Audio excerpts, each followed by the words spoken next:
Avtomobil yo'llarida yo'l transport hodisalarining oldini olish, yoshlarni qonun qoidalariga qat'iy amal qilish ruhida tarbiyalash borasida yo'l harakati xavfsizligi xizmati tomonidan har qancha profilaktik chora-tadbirlar amalga oshirilishiga qaramay, yo'llarda hamon ayrim yoshlar tomonidan qo'pol qoidabuzarliklar sodir etish holatlari davom etmoqda.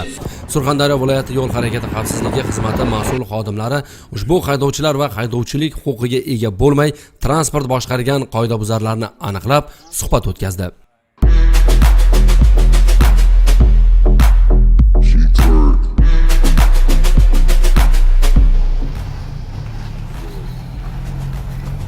Isuzu rusumli yuk transport vositasini xalqaro avtomobil yo'lida qo'pol harakatlar bilan qoidabuzarlik sodir etib, o'zi va o'zgalarni boshqa harakat ishtirokchilarining erkin harakatiga xalaqit berib, hurmatsizlikda ifodalangan qoidabuzarligi yuzasidan transport vositasi va haydovchisi yo'l harakati xavfsizligi boshqarmasiga olib kelindi. Hozir biz ushbu hodisani sodir etgan huquqbuzar haydovchiga yuzlanamiz. Nima sababdan avtomobil yo'llarida bunday qo'pol qoidabuzarliklarni sodir etib harakatlandingiz? Ushbu harakatlaringizni o'sha salbiy oqibatlari bilan yakunlanishi haqida hech o'ylab ko'rdingizmi o'sha paytda? Bo'ldi. Aka, uzr, takrorlanmaydi boshqa. O'zi takrorlanishdan oldin nimaga sodir etildi bu? Sho'xlik. Sho'xlik.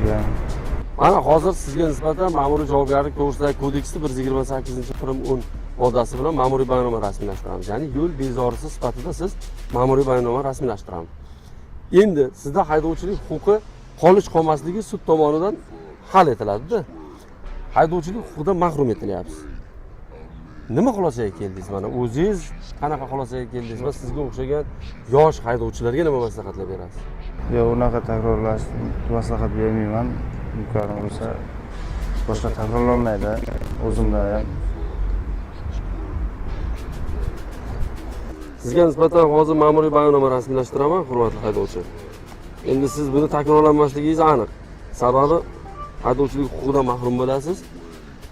Mahrum bo'lgandan keyin transport vositasini boshqarish esa bazaviy hisoblash miqdorini 50 barobar miqdorida jarima yoki 15 sutkagacha ma'muriy qamoqqa olishga sabab bo'ladi. Tushundingizmi? Marhamat qilib barmog'ingizni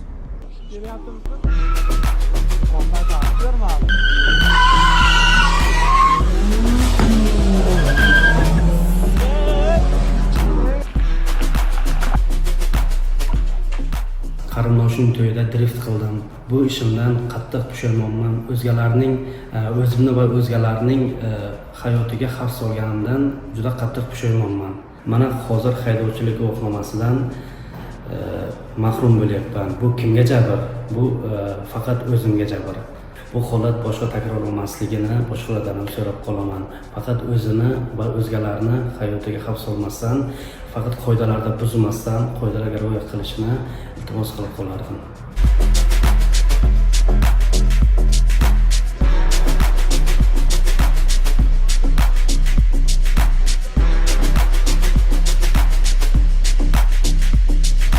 M39 xalqaro avtomobil yo'lida Cobalt rusumli transport vositasini tezligini me'yoridan ancha oshirib harakatlanib, ushbu harakatlarini tasvirga olib, ijtimoiy tarmoqqa joylagan haydovchi Surxondaryo viloyati yo'l harakati xavfsizligi boshqarmasi xodimlari tomonidan aniqlandi hamda haydovchi bilan profilaktik ishlar olib borish, bu huquqbuzarlikning ayanchli oqibatlarini tushuntirish maqsadida boshqarmaga taklif etdik. Haydovchilik huquqiga egamisiz? Haydovchilik guvohnomasi bormi? Yo'q. Haydovchilik guvohnomasiga ega bo'lmasdan turib transport vositasini boshqarish mumkin emas, to'g'rimi? Bilasizmi? Bilaman. Bilib turib nimaga boshqardingiz? Shu bir moykaga olib chiqqan edim, shu sababli. Avtomashina kimga tegishli edi? Akamga. Akangizga tegishli bo'lgan transport. Akangiz qayerdan? Akam Rossiyada. Mashinani kim ruxsat berdi sizga uydan olib chiqib ketishga?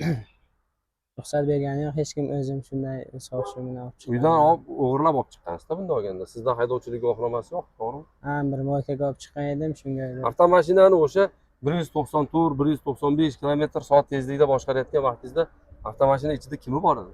Bitta ukam bor edi. Ukangiz necha yoshda? Ukam 16 yoshda. 16 yoshda. Endi qarang, do'stim. Sizda haydovchilik guvohnomasi yo'q. Ya'ni sizda malaka yo'q. Ukangiz yosh. transport vositasini juda katta tezlikda xalqaro yo'lda boshqaryapsiz.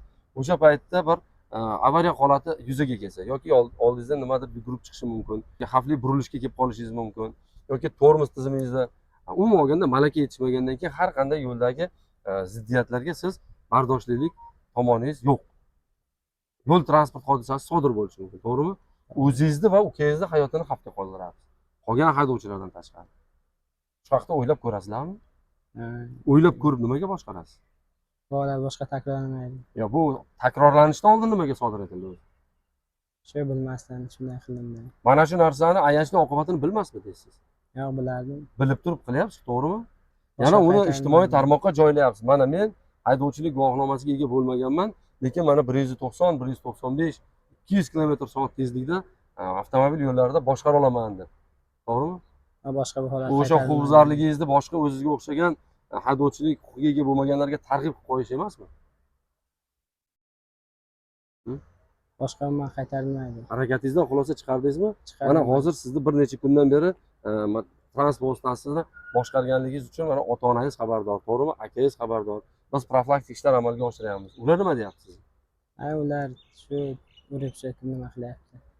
Urushimi sizda noto'g'ri qilganingizdan endi ular ham siqildi. Siqildim. Mana endi bularga qarangda, o'zingizga o'xshagan qarang ekranga. O'zingizga o'xshagan haydovchilikka qiziquvchan, lekin haydovchilik huquqi yo'q, malakasi yo'q tengdoshlaringizga nima maslahat berasiz? Nima xulosaga keldingiz? Aytib beringchi. Bu holat boshqa hech kim takrorlanmasin. Bu har xil ayanchli hodisalarga olib keladi. Bu ishni takrorlanmaslikka maslahat beraman. O'zingiz nima xulosaga keldingiz? Endi qachon haydaysiz mashinani? Prava olgandan keyin, haydovchilik guvohnomasi olgandan keyin yo'lga o'tiraman. Haydovchilikni o'rganib, O'rganib, guvohnomani imtihon topshirib olib, haydovchi degan maqomga ega bo'lgandan keyin, ana keyin shunda ham qanday haydaladi? Belgilangan tezlik me'yorlariga. Ma'muriy bayonnoma rasmiylashtiramiz. Kelgusida mana shu jarimalarni esingizga olganingizdan keyin bu qoidabuzarlik takrorlanmasligi kerak deb o'ylab ko'rasiz. Xo'p? Joriy yilning 16-may kuni M39 xalqaro avtomobil yo'lining Sherobod tumanidan o'tgan qismida guruh bo'lib harakatlanib, o'zini va o'zgalarni hayotiga xavf solgan haydovchilar aniqlandi va ayni damda ular bilan profilaktika ishlari olib borilmoqda. Ma'muriy javobgarlik to'g'risida kodeksi 129 moddasi ma'muriy rasmiylashtirildi. Transport sabablar sababli jarimaga tortildi. Bu kabi harakatlarning ayanchli oqibatlari, salbiy tomonlari huquqbuzarlarga tushuntirildi, ammo hali bular kabi yoshlarimiz atrofimizda yo'q emas. Ularga aytar so'zimiz, har qanday qoidabuzarlik uchun javobgarlik muqarrar. Javobgarlikdan qochish esa kun kelib yo'l transport hodisasi bilan yakun topishi mumkin.